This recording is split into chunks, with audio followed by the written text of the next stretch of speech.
Welcome to Samba Samba. Enjoy the video. In this video, I will explain how to use your Schumacher Rugged Jump Starter. Before you begin, always prioritize safety by wearing protective eyewear and gloves. Make sure your vehicle is completely off and in park or neutral. It's also crucial to check that your jump starter has sufficient charge, ideally at least 75%, to ensure a successful start. This preparation step is vital for both your safety and the device's effectiveness. Now, let's connect the cables correctly.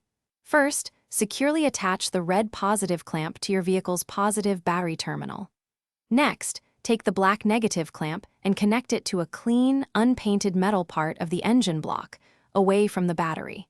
It is very important not to connect the negative clamp directly to the negative battery terminal. This specific connection method helps prevent sparks and ensures a safer jump start. With the clamps properly connected, it's time to start your engine.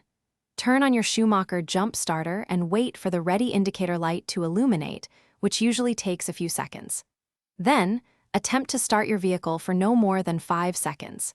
If it doesn't start on the first try, wait at least 3 minutes before attempting again. This allows the jump starter to cool down and prevents overheating.